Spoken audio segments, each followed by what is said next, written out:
আসসালামু আলাইকুম। একাদশ শ্রেণীর ছাত্রছাত্রীবৃন্দ, কেমন আছো? আমি মোহাম্মদ মাহমুদ হাসান, সহকারী শিক্ষক, কৃষি শিক্ষা, গ্রিনফিল্ড স্কুল অ্যান্ড কলেজ। আজকে আমরা কৃষি শিক্ষা প্রথম পত্রের প্রথম অধ্যায়ের পাঠ 10 নিয়ে আলোচনা করব। শুধু পাঠ 10ই নয়, আমরা আরও কিছু পাঠ নিয়ে আলোচনা করব। প্রথমে পাঠ 10। পাঠ 10-এর মূল বিষয়টি হল বাংলাদেশের কৃষি তথ্য ও সেবা প্রাপ্তির উৎস। কৃষির তথ্য ও সেবা আধুনিক ইলেকট্রনিক যুগের একটি প্রধান বৈশিষ্ট্য হল কৃষি তথ্য ব্যবস্থাপনায় বৈপ্লবিক উন্নয়ন সাধন ও তথ্য প্রাপ্তির অধিকার বিষয়ে বিশ্ব স্বীকৃতি। বাংলাদেশও এই উন্নয়ন গতিধারার অংশীদার, ধারক ও বাহক। এদেশের তথ্য অধিকার আইন প্রণয়ন করে সে মোতাবেক তথ্য কমিশন গঠন ও পরিচালনা কার্যক্রম শুরু হয়েছে। তবে এ সকল কার্যক্রমে মানবাধিকার, প্রশাসন, স্বাস্থ্য, শিক্ষা, শিল্পসহ নানা বিভাগ বেশি করে জড়িত হলেও কৃষি তথ্য বিভাগ এখনও ততটা জোরদার হয়নি। প্রয়োজনীয় বিবেচনায় কৃষি তথ্য ও সেবা প্রাপ্তির জন্য কৃষক ও কৃষি বিভাগের চাহিদা অনেক বেশি। বাংলাদেশে কৃষি তথ্য সরবরাহ ও সেবা দানের জন্য অনেক প্রতিষ্ঠান কাজ করে যাচ্ছে এবং অনেক প্রকল্প বাস্তবায়ন করা হচ্ছে। এখানে এ সকল প্রকল্প এর সম্পর্কে আমরা কিছুটা জানব, বা এ সকল প্রতিষ্ঠান সম্পর্কে আমরা কিছুটা জানব। প্রথমে স্থানীয় প্রতিষ্ঠান। কৃষি তথ্য ও সেবার জন্য কৃষক সভা, উঠোন বৈঠক, কৃষক দিবস, কৃষক র্যালি, কৃষক ক্লাব ও এনজিও স্থানীয় পর্যায়ে কার্যক্রম করে থাকে। 2 নম্বর, বিদ্যালয়, কৃষি ইনস্টিটিউট ও উচ্চশিক্ষা প্রতিষ্ঠান। কৃষি শিক্ষা ও প্রশিক্ষণ কার্যক্রম, ভোকেশনাল কৃষি ফার্ম, পলিটেকনিক ও কৃষি ডিপ্লোমা ইনস্টিটিউট, কৃষি উচ্চশিক্ষা প্রতিষ্ঠান কৃষি তথ্য ও সেবা প্রদানের ভূমিকা রাখে। কৃষি গবেষণা প্রতিষ্ঠান। বাংলাদেশে কয়েকটি উল্লেখযোগ্য জাতীয় পর্যায়ের গবেষণা ও উন্নয়ন প্রতিষ্ঠান রয়েছে। সারা দেশে সেগুলোর শতাধিক কেন্দ্র ও উপকেন্দ্র রয়েছে, যার মাধ্যমে কৃষি তথ্য সৃষ্টি করা হয় এবং সে মোতাবেক প্রযুক্তি সেবা দেওয়া হয়। কৃষি সম্প্রসারণ অফিস। বাংলাদেশে কৃষি সম্প্রসারণ অধিদপ্তর উপজেলা ও ইউনিয়ন পর্যায়ে পর্যাপ্ত কৃষি তথ্য সেবা দিয়ে যাচ্ছে। শতাধিক প্রকল্প ও কার্যক্রমের মাধ্যমে এ কাজ সম্পাদন করা হচ্ছে। Internet service. বর্তমানে ইন্টারনেট কার্যক্রম সরকারের A2I প্রকল্প ও কৃষি তথ্য সংস্থার মাধ্যমে কৃষি তথ্য সেবা দেওয়া হচ্ছে। বাংলাদেশে কৃষি তথ্য ও সেবা প্রদানের ক্ষেত্রে বিভিন্ন কার্যক্রম থাকলেও এই কাজে অনেক সমস্যা রয়েছে, যেমন বাস্তব তথ্যের অভাব, সেবা প্রদানে অনুপযুক্ত কৌশল, সকল পর্যায়ে কৃষিবিদ ও কৃষক না থাকা এবং তাদের প্রশিক্ষণের অপ্রতুলতা। এসব সমস্যা সমাধানের পদক্ষেপ নিলে কৃষি তথ্য সেবা আরও বেশি অবদান রাখতে সক্ষম হবে। কৃষি তথ্য ও কৃষি সেবা প্রাপ্তিতে অভিজ্ঞ কৃষক সভা, উঠোন বৈঠকের ভূমিকা। বাংলাদেশে সরকারি বেসরকারি মিলে শতাধিক প্রতিষ্ঠান কৃষি তথ্য ও কৃষি সেবা প্রদান করে আসছে। দিনে দিনে জাতীয় প্রয়োজনে এ সকল প্রতিষ্ঠানের সংখ্যা এবং পরিধি বেড়ে যাচ্ছে। কৃষি তথ্য সরবরাহ ও সেবা প্রদান কৌশলের যুগপৎ আধুনিকায়ন চলছে। দেশে ইলেকট্রনিক মিডিয়ার প্রসারের সাথে সাথে কৃষি তথ্য সরবরাহ ও সেবা প্রদানে ব্যাপক উন্নয়ন ঘটে চলেছে। অভিজ্ঞ কৃষক। কৃষক মূলত সরেজমিনে কাজ করে যে অভিজ্ঞতা লাভ করে তার আলোকে কৃষিকাজ উৎকর্ষ লাভ করে, ফলে তাদের জ্ঞান বাস্তবায়িত হয়। বাংলাদেশের কৃষি যেহেতু অনেকটা সামাজিক কৃষি, তাই কৃষক তার অভিজ্ঞতা তাদের পাড়া প্রতিবেশী কৃষক, আত্মীয় স্বজন, বন্ধু বান্ধব ও অন্যান্যদের মধ্যে তথ্য বিনিময় করেন। কৃষক যখন নানা সমস্যায় জর্জরিত হন তখন প্রাথমিক পর্যায়ে পরামর্শের জন্য অভিজ্ঞ কৃষকের কাছে যান। তখন তিনি আন্তরিকতার সাথে তাদের পরামর্শ দিয়ে থাকেন। কৃষি তথ্য সরবরাহ ও সেবা প্রদানের মধ্যে একটি গুরুত্বপূর্ণ বিষয়। এলাকায় তিনি স্থানীয় তথ্য ভাণ্ডার হিসাবে পরিচিতি লাভ করেন। বর্তমানে আমাদের দেশে ফার্মার টু ফার্মার নামে কৃষি সেবা সম্প্রসারণ কাজে খুবই গুরুত্ব দেওয়া হচ্ছে। সম্প্রসারণ কর্মকর্তা যখন এলাকা পরিদর্শনে যান তখন তিনি অভিজ্ঞ কৃষককে সঙ্গে নিয়ে অন্যান্য খামার পরিদর্শন করেন এবং মাঝে মাঝে কৃষক সভা করেন। কৃষক সভা অথবা উঠোন বৈঠক। কৃষক সভা ও উঠোন বৈঠক আধুনিক কৃষি সম্প্রসারণ তথা কৃষি তথ্য সরবরাহ ও কৃষি সেবার একটি অত্যন্ত কার্যকর কৌশল। বিশ্বের কৃষি নির্ভর দেশসহ বাংলাদেশে এই কৌশল জনপ্রিয়তা অর্জন করেছে। এই কৌশলের একটি প্রধান সুবিধা হল এতে সকল ধরনের নারী পুরুষ কৃষক স্থানীয়ভাবে অংশগ্রহণ করতে পারে। একটি কৃষক সভায় সাধারণত 50 থেকে 60 জন কৃষক অংশগ্রহণ করে। উঠোন বৈঠকে 25 থেকে 30 জন কৃষক অংশগ্রহণ করে। সভাটি ইউনিয়ন পরিষদে বা হাট বাজারে গ্রোথ সেন্টারে করলে সেটাকে বলে কৃষক সভা, আর কৃষকের উঠানে করলে তাকে বলা হয় উঠান বৈঠক। জরুরি প্রয়োজনে উঠান বৈঠক করা হয়। এটি কৃষকদের চাহিদা অথবা সমস্যা নিরূপণের পাশাপাশি সমাধানের জন্য কৃষি সম্প্রসারণ অফিসের সেবা প্রদানের একটি কৌশল। এ ধরনের আলোচনা সভা বিশেষ বিশেষ দলকে লক্ষ্য করে করা হয়, যেমন প্রান্তিক কৃষক, বর্গা চাষি, পুরুষ ও মহিলা কৃষকদের সমন্বিত দল। এর লক্ষ্য ও উদ্দেশ্য হচ্ছে নতুন প্রযুক্তি হস্তান্তরে উদ্বুদ্ধ করা, কৃষকদের বিভিন্ন সমস্যার সমাধান দেওয়া, কৃষকদের জন্য কর্মপরিকল্পনা তৈরি ও প্রসার ও সম্প্রসারণ সহ কৃষি সংশ্লিষ্ট বিষয়ে কৃষকদের সাথে মত বিনিময় করা। এতে কৃষকরা কৃষি জ্ঞান ও তথ্যে আরও সমৃদ্ধ হয়। কৃষক মাঠ স্কুল অথবা বিদ্যালয়সমূহ। কৃষক মাঠ school FFS farmer field school হল কৃষকদের প্রশিক্ষণ দেওয়ার একটি কেন্দ্র। সাধারণত সেখানে কোনো ফসলের ব্যবস্থাপনা কৌশলের উপরে কৃষকদেরকে দক্ষ করে গড়ে তোলার জন্য একদল কৃষক কিষানীকে আনুষ্ঠানিকভাবে হাতে কলমে মৌসুমব্যাপী মাঠ ভিত্তিক প্রশিক্ষণ প্রদান করা হয়। একটি স্কুলের মাধ্যমে 50 জন কৃষক কিষানীকে একটি মৌসুমের পুরো সময় ধরে 20টি অধিবেশনের মাধ্যমে হাতে কলমে প্রশিক্ষণ দেওয়া হয়।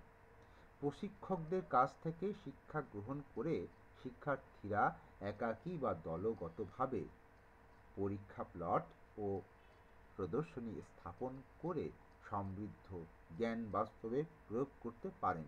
তাই কৃষক মাঠ স্কুলের প্রশিক্ষণ কৃষকদের জন্য খুবই প্রায়োগিক ও বাস্তবসম্মত। AEC এগ্রিকালচারাল এক্সটেনশন কম্পোনেন্ট প্রকল্পের মাধ্যমে মোট 11,470টি কৃষক মাঠ স্কুল প্রতিষ্ঠার কাজ করে চলেছে। কৃষক মাঠ স্কুলের কার্যক্রম।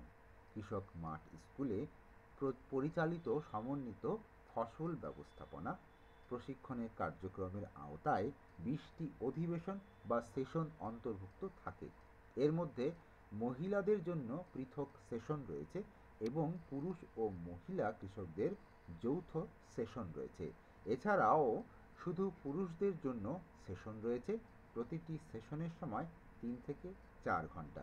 এ সকল সেশন থেকে প্রশিক্ষণার্থীরা তাত্ত্বিক ও ব্যবহারিক উভয় বিষয়ে শিক্ষা লাভ করে থাকে। মাঠ পাঠদানের ক্ষেত্রে কৃষকদের মাঠের অভিজ্ঞতা, প্রত্যাশা, দলীয় অনুশীলন ইত্যাদি বিষয়ে উৎসাহিত করা হয়। কৃষক মাঠ স্কুলের মূল শিক্ষাদান পদ্ধতি হল পারস্পরিক অংশগ্রহণ করে শেখা, দেখে শেখা, অভিজ্ঞতা বিনিময়ের মাধ্যমে শেখা ও আবিষ্কার প্রক্রিয়ায় শেখা। এর ফলে বয়স্ক কৃষকরাও খুব ভালোভাবে কোনো বিষয় সম্পর্কে শিখতে পারেন এবং নতুন কিছু আবিষ্কার বা শেখার আনন্দে প্রশিক্ষণের প্রতি তাদের আগ্রহ বৃদ্ধি পায়। এবার আমরা পাঠ 11 নিয়ে আলোচনা করব। কৃষি তথ্য সেবা প্রাপ্তির উৎস হিসাবে বিদ্যালয়, ইনস্টিটিউট ও উচ্চশিক্ষা প্রতিষ্ঠান। ফসল, পশু, মাছ, হাঁস, মুরগি, বৃক্ষ ইত্যাদির উৎপাদন, উন্নয়ন, প্রক্রিয়াজাতকরণ, সংরক্ষণ, বাজারজাতকরণ ও সম্প্রসারণ সম্পর্কিত প্রযুক্তিবিদ্যাই হল কৃষি শিক্ষা। আজকাল সকল বিদ্যালয়ে নানাভাবে কৃষি শিক্ষা কার্যক্রম চালু রয়েছে। সেখানে শিক্ষার্থীদের আধুনিক কৃষি প্রযুক্তি সম্পর্কে শিক্ষা দেওয়া হয় যেন তারা নিজেরা ব্যবহার করার পাশাপাশি কৃষক, অভিভাবক, পাড়া পড়শিদের সাথে তথ্য বিনিময় করতে পারে এবং উন্নত প্রযুক্তির প্রদর্শনীর কাজে সরাসরি অংশগ্রহণ করতে পারে। তাই তারা সুযোগ মতো সপ্তাহে কৃষকের সাথে মূল্যবান তথ্য বিনিময় করে তাদের কৃষি সেবা দিতে পারে। এই বিবেচনায় দেশের বিদ্যালয়সমূহ কৃষি তথ্য সরবরাহ ও সেবা কাজে ব্যাপক অবদান রাখতে পারে। অবশ্য এই কার্যক্রম আরও কার্যকর করার জন্য সকল শিক্ষা প্রতিষ্ঠানে কৃষি শিক্ষকদের নেতৃত্বে একটি কৃষি তথ্য সরবরাহ ও সেবা সেল স্থাপন করে কার্যক্রম মনিটর করতে হবে। বর্তমানে দেশে সকল জুনিয়র স্কুল, হাই স্কুল, মাদ্রাসা ও সমমানের শিক্ষায় কৃষি শিক্ষা কার্যক্রম চালু আছে। এসব শিক্ষার বিষয়বস্তু হচ্ছে ফসল কৃষি, পশু সম্পদ কৃষি, মৎস্য বিজ্ঞান, বনায়ন ও সামাজিক বনায়ন। বিদ্যালয়ের মাধ্যমে কৃষি তথ্য সেবা জোরদার করা দরকার। এজন্য প্রয়োজন এই শিক্ষাকে বাধ্যতামূলক করা এবং বিদ্যালয় পর্যায়ে ব্যবহারিক শিক্ষা জোরদার করা। বিদ্যালয়ের শিক্ষকগণের জন্য প্রশিক্ষণের আরও কার্যক্রম গ্রহণ করা প্রয়োজন। বিদ্যালয় পর্যায়ে কম্পিউটার সরবরাহ ও মাল্টিমিডিয়া দ্বারা শিক্ষা প্রদান করা, স্থানীয় পর্যায়ে কৃষি কর্মকাণ্ডে বিদ্যালয় ও অভিভাবকদের অন্তর্ভুক্ত করা এবং তাদের অভিজ্ঞতা বিনিময়ের সুযোগ করে দেওয়া দরকার। ডিপ্লোমা প্রতিষ্ঠান, ডিপ্লোমা কৃষি শিক্ষা প্রতিষ্ঠান। কৃষি ডিপ্লোমা ও সার্টিফিকেট কোর্স শিক্ষায় কৃষি প্রযুক্তি, কৃষি তথ্য, তথ্য সেবা ও কৃষি সম্প্রসারণ বিষয়াবলী অন্তর্ভুক্ত রয়েছে।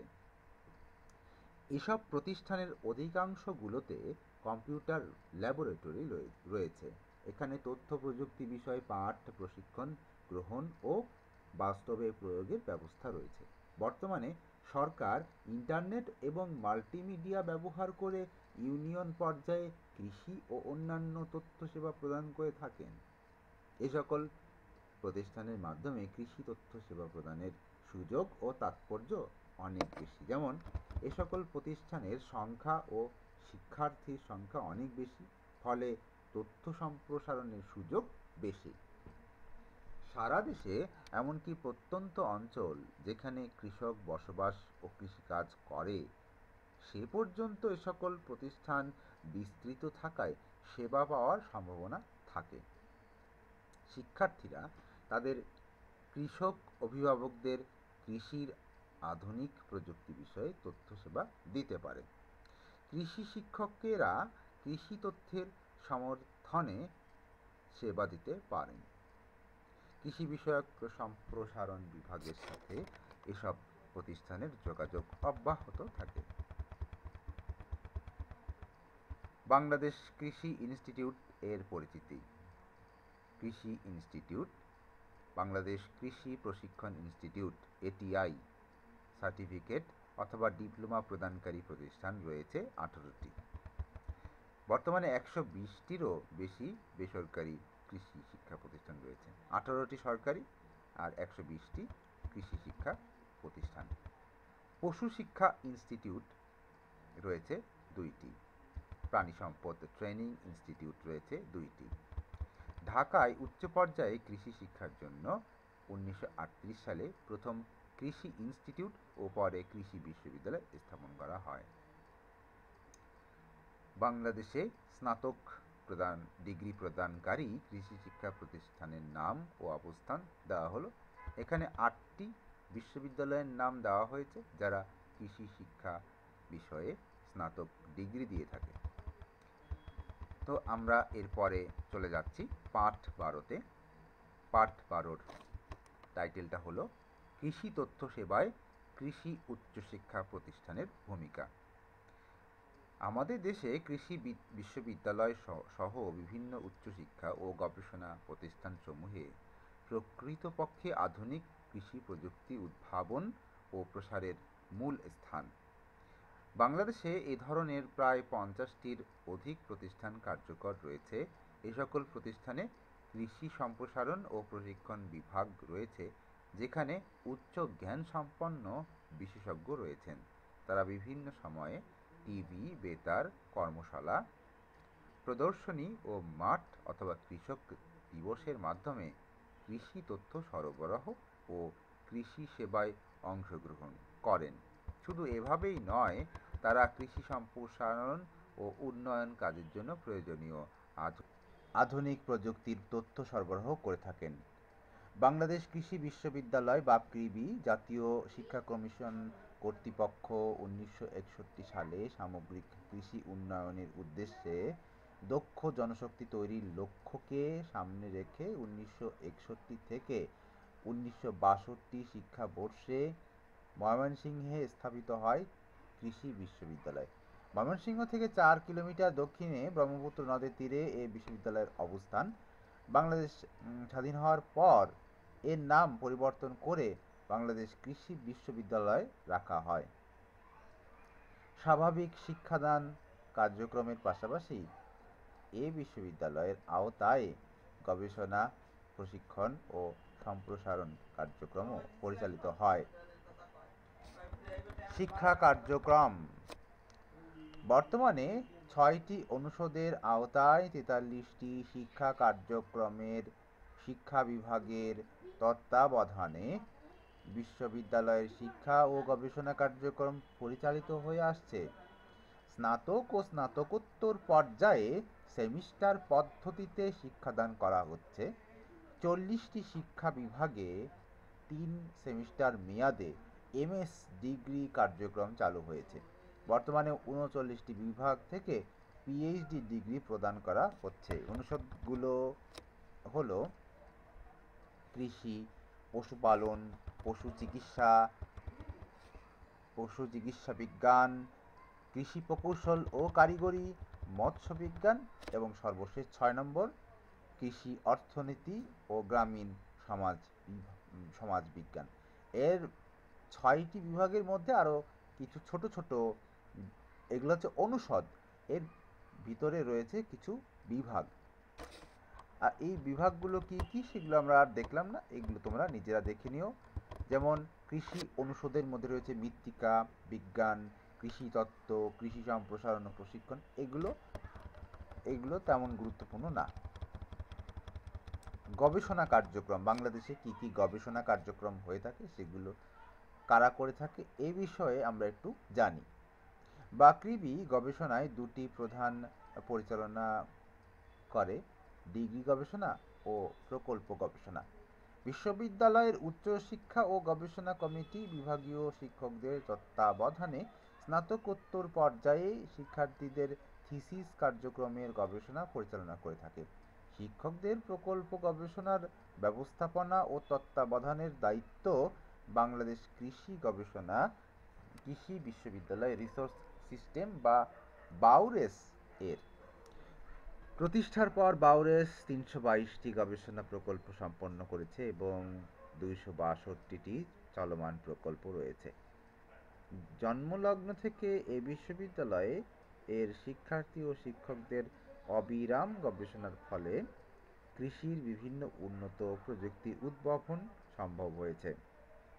যেমন উচ্চ ফলনশীল ধানের জাত 62-63, 62-16, সয়াবিনের উন্নত ব্রাগ ডেভিস, সরিষার উন্নত জাত সম্বল, কুলের উন্নত জাত বাউকুল 1, বাউকুল 2, বায়ো ফার্টিলাইজার বা জীবাণু সার, মাগুর ও শিং মাছের কৃত্রিম প্রজনন এর কলা কৌশল, মুরগির রানীক্ষেত রোগের প্রতিষেধক টিকা উৎপাদন ইত্যাদি। শিক্ষা প্রশিক্ষণ কার্যক্রম। বিশ্ববিদ্যালয়ের শিক্ষা কার্যক্রমকে কর্মমুখী করার লক্ষ্যে বিশ্ববিদ্যালয় থেকে পাশ করা গ্র্যাজুয়েটদের প্রশিক্ষণের জন্য গ্র্যাজুয়েট ট্রেনিং ইনস্টিটিউট জিটিআই প্রতিষ্ঠা করা হয়েছে।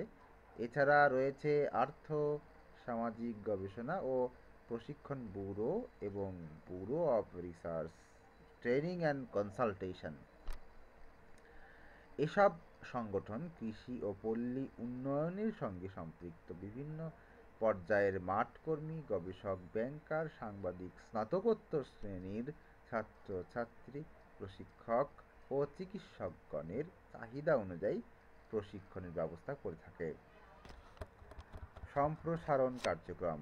বিশ্ববিদ্যালয় কর্তৃক উদ্ভাবিত উন্নত প্রযুক্তি কৃষকদের মাঝে সম্প্রসারণে বা হস্তান্তরের লক্ষ্যে বাংলাদেশ কৃষি বিশ্ববিদ্যালয় সম্প্রসারণ কেন্দ্র বা বাউএক প্রতিষ্ঠা করা হয়েছে। বঙ্গবন্ধু শেখ মুজিবুর রহমান কৃষি বিশ্ববিদ্যালয়। বঙ্গবন্ধু শেখ মুজিবুর রহমান কৃষি বিশ্ববিদ্যালয়ের পূর্ব নাম ছিল institute of post graduate studies in agriculture. এই ইনস্টিটিউট বঙ্গবন্ধু শেখ মুজিবুর কৃষি বিশ্ববিদ্যালয় হিসেবে আত্মপ্রকাশ করে 1998 সালে।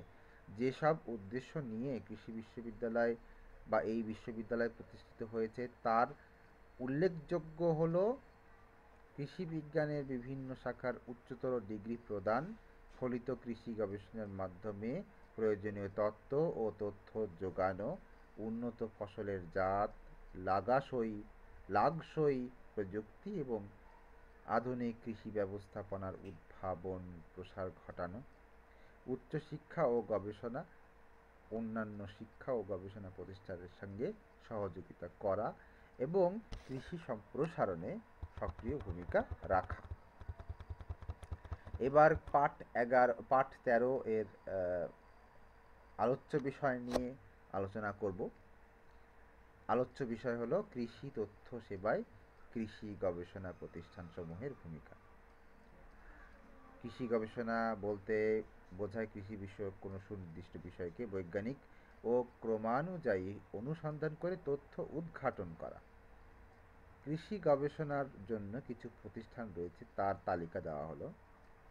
1 নম্বরে রয়েছে বাংলাদেশ কৃষি গবেষণা ইনস্টিটিউট গাজীপুর, বাংলাদেশ ধান গবেষণা ইনস্টিটিউট গাজীপুর, বাংলাদেশ চা গবেষণা ইনস্টিটিউট শ্রীমঙ্গল মৌলভীবাজার, বাংলাদেশ পাট গবেষণা ইনস্টিটিউট ঢাকা, বাংলাদেশ পরমাণু গবেষণা institute Mymensingh, Bangladesh sugar crop institute Ishwardi Pabna, Bangladesh রেশম গবেষণা ইনস্টিটিউট রাজশাহী, বাংলাদেশ বন গবেষণা ইনস্টিটিউট চট্টগ্রাম, বাংলাদেশ পশু সম্পদ গবেষণা ইনস্টিটিউট সাভার ঢাকা, পশু চিকিৎসা গবেষণা ইনস্টিটিউট ঢাকা, বাংলাদেশ মৎস্য গবেষণা ইনস্টিটিউট ময়মনসিংহ, বাংলাদেশ কৃষি গবেষণা ইনস্টিটিউট বার্ক ঢাকা, বাংলাদেশ মৃত্তিকা সম্পদ উন্নয়ন ইনস্টিটিউট ফার্মগেট ঢাকা। প্রতিষ্ঠানসমূহের কার্যাবলী: ফসলের জাত উদ্ভাবন ও উন্নয়ন, দেশের চাহিদা ভিত্তিক কৃষি গবেষণা পরিচালনা ও সরকারকে কৃষি উন্নয়নে পরামর্শ দান, কৃষিক্ষেত্রে প্রযুক্তিগত উন্নয়নের জন্য বিদেশের সঙ্গে যোগাযোগ সাধন, কৃষি ব্যবস্থাপনা সংক্রান্ত প্রযুক্তি উদ্ভাবন, ফসলের বালাই ও প্রতিকার সংক্রান্ত গবেষণা পরিচালনা, মৃত্তিকার উর্বরতা রক্ষা ও উন্নয়ন এবং পানি সেচ ব্যবস্থাপনা সংক্রান্ত পরামর্শ দান, সার ও অন্যান্য উপকরণের সুষ্ঠু ব্যবস্থাপনা ও মাত্রা নির্ধারণ, চাষাবাদ ও পণ্য প্রক্রিয়াজাতকরণ যন্ত্র উদ্ভাবন, কৃষি ও উন্নয়নমূলক বিভিন্ন সংস্থার সাথে যোগাযোগ স্থাপন, হাঁস মুরগি গরু ছাগল ইত্যাদির জাত ও ব্যবস্থা সংক্রান্ত প্রযুক্তি উদ্ভাবন, চিংড়ি ও মাছ ও চিংড়ির জাত এবং ব্যবস্থাপনা সংক্রান্ত প্রযুক্তি উদ্ভাবন। বাংলাদেশ কৃষি গবেষণা ইনস্টিটিউট। বাংলাদেশ কৃষি গবেষণা ইনস্টিটিউট বারী বাংলাদেশের একটি সর্ববৃহৎ বহুমুখী কৃষি গবেষণা প্রতিষ্ঠান। অবিভক্ত বাংলায় 1880 সালের ফেমিন কমিশনের রিপোর্ট অনুযায়ী একটি ছোট শাখা হিসাবে বেঙ্গল ল্যান্ড রেকর্ডস ডিপার্টমেন্ট এর অধীনে যাত্রা শুরু হয়। গবেষণা সুযোগ সৃষ্টির লক্ষ্যে ভারতের তৎকালীন ভাইসরয় লর্ড কার্জন কৃষি বিভাগকে ল্যান্ড রেকর্ডস ডিপার্টমেন্টের আওতাভুক্ত করে। এরপর একে আলাদা মর্যাদায় অভিষিক্ত করেন এবং গবেষণা সুযোগ সৃষ্টির জন্য নিউক্লিয়ার এগ্রিকালচারাল রিসার্চ ল্যাবরেটরি নামে ঢাকার তেজগাঁওয়ে একটি গবেষণাগার প্রতিষ্ঠা করেন। 1908 সালে ঢাকার তেজগাঁওয়ে 398 একর জমির ওপর মণিপুর ঢাকা ফার্ম প্রতিষ্ঠিত হয়। 1966 সালে এটি ঢাকা থেকে 35 কিলোমিটার উত্তরে জয়দেবপুরে 650 একর জমিতে স্থানান্তরিত হয়। প্রকৃতপক্ষে 1976 সালে পরিপূর্ণ বাংলাদেশ কৃষি গবেষণা ইনস্টিটিউট হিসেবে প্রতিষ্ঠা লাভ করে। এই প্রতিষ্ঠানটি বর্তমানে গবেষণা উইং 6টি কেন্দ্র, 17টি বিভাগ, 8টি আঞ্চলিক কেন্দ্র, 28টি উপকেন্দ্রের মাধ্যমে যাবতীয় গবেষণা পরিচালনা ও পর্যবেক্ষণ করা হয়। বারী এর সাফল্য। এ পর্যন্ত প্রতিষ্ঠানটি বিভিন্ন ফসলের প্রায় 545টি উচ্চ ফলনশীল জাত এবং 505টি উচ্চ উৎপাদনের প্রযুক্তি সহ মোট 1050টি প্রযুক্তি উদ্ভাবন করেছে। উদ্ভাবিত জাতসমূহ হল দানাদার জাতীয় ফসল 38টি, তেলবীজ 43টি, ডাল 42, কন্দাল 109টি, সবজি 120টি, ফল 85টি, ফুল 19টি, মশলা 39টি, আঁশ জাতীয় 6টি, নেশা জাতীয় 1টি। উৎপাদন পদ্ধতি: ফসল, মাটি, রোগবালাই ও পোকামাকড় ব্যবস্থাপনা 225টি, কৃষি যন্ত্রপাতি 39টি, সেচ এবং পানি ব্যবস্থাপনা 36টি, শস্য সংগ্রহোত্তর প্রযুক্তি 29টি, ফার্মিং সিস্টেম রিসার্চ 156টি, জীব প্রযুক্তি 20টি। এছাড়া বাংলাদেশ কৃষি গবেষণা ইনস্টিটিউট ডাল, তেলবীজ, সবজি, ফল ইত্যাদির 10,000-এর অধিক কৌলি সম্পদ জিন ব্যাংকের মাধ্যমে সংরক্ষণ করেছে।